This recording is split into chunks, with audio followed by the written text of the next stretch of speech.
Hello and welcome. I'm going to start with a surprising statistic. Did you know that over 30% of PC upgrades result in some form of hardware incompatibility?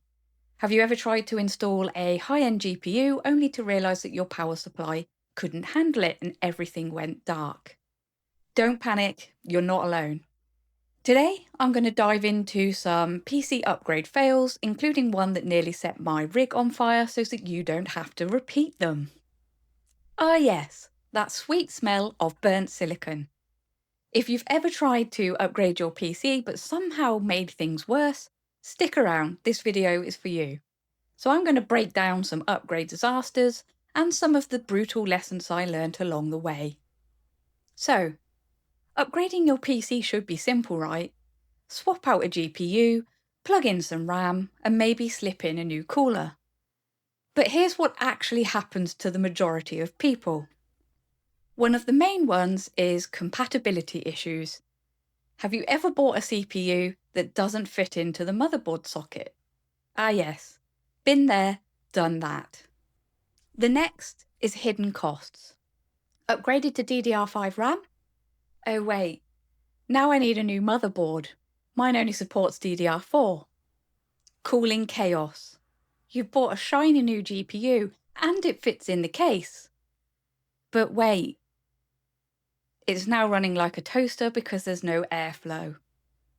Power problems. That 1000 watt PSU you didn't think you needed.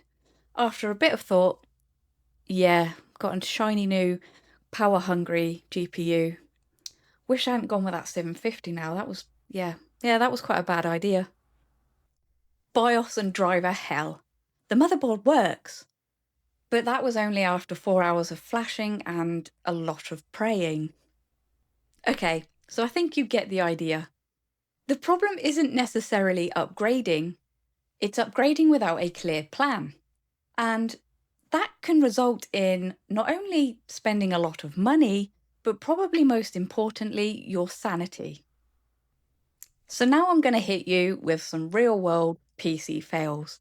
Maybe you have been there too. So story one, I'm going to call the RAM riddle. So a little while back, I helped a friend upgrade from 16 gigabytes to 32 gigabytes of DDR5 RAM. Easy task, right? The modules were top tier, they had low latency, and they looked epic. But here's the catch. I didn't check the QVR list on the motherboard. Turns out the RAM wasn't officially supported. So everything looked fine until random crashes started to happen mid-game. After a lot of head scratching, I decided to swap the sticks for a set that was on the motherboard support list. And poof, the problem went away. Moral of the story? Always check the motherboard's RAM support list before buying anything shiny and fancy, which I should have known better and I should have done. Story number two, the case too small.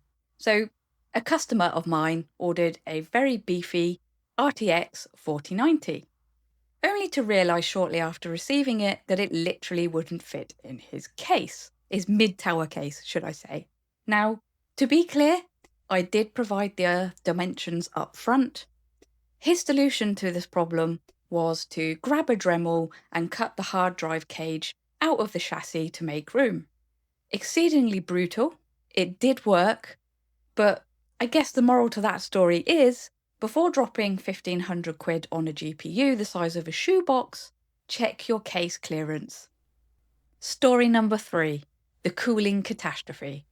Another customer of mine upgraded from a stock air cooler to a fancy new AIO liquid cooler, thinking that it would resolve his temperature issues. And it did, for the CPU.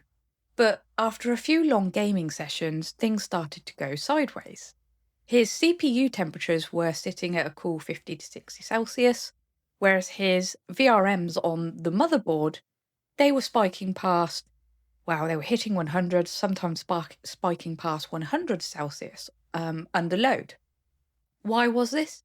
Because air coolers are very good at blowing air over nearby components, like VRMs. However, AIO coolers are just there to cool the CPU and then they bounce on. So the takeaway from this story is always check your motherboard layout and airflow zones when switching to liquid cooling. Make sure your case fans are moving air over those VRMs or add a small fan just for them. Otherwise, you're cooling just the CPU and you're slow roasting the rest of your motherboard. Story number 4, the socket shocker. So, can't tell you how many times I've actually seen this one. Someone buys a shiny new CPU, super excited, only to find out that it doesn't fit in their motherboard. I've literally sold dozens of CPUs to people who thought they had the right socket but didn't double check. And one guy grabbed a Ryzen 7 7700X, thinking it would just drop straight into his older B540 motherboard. But guess what? That board only supports AM4, and the 7700X is AM5, a completely different socket. He messaged me in a panic asking why the pins didn't align. So that's a classic case of assumption meets reality.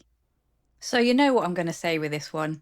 Before you hit buy now on any new CPU, check your motherboard socket type and chipset compatibility. AM4 versus AM5, LGA 1200 versus LGA 1700. They look similar, but they are not interchangeable. Save yourself the return process and the heartache. Okay, last story, and this is my personal horror story, which I will name the GPU graveyard incident. So last year, I picked myself up a used RTX 3080. It looked great, I installed it, all of the fans spun, and it lit up, but there was no display. And it turned out it was flashed with a mining BIOS. And for those that aren't aware, mining BIOSes are custom BIOS files that are created to optimize graphics cards for cryptocurrency mining. What mining BIOSes do is they can boost the hash rate of a graphics card, meaning it can perform more calculations per second for mining. And they often prioritize memory speed and timings, as these changes significantly impact mining performance. This in turn actually reduces the core clock speeds and lowers power consumption. So after I had fixed the BIOS issue, I didn't check the power draw. My PSU couldn't handle the spikes and it shorted.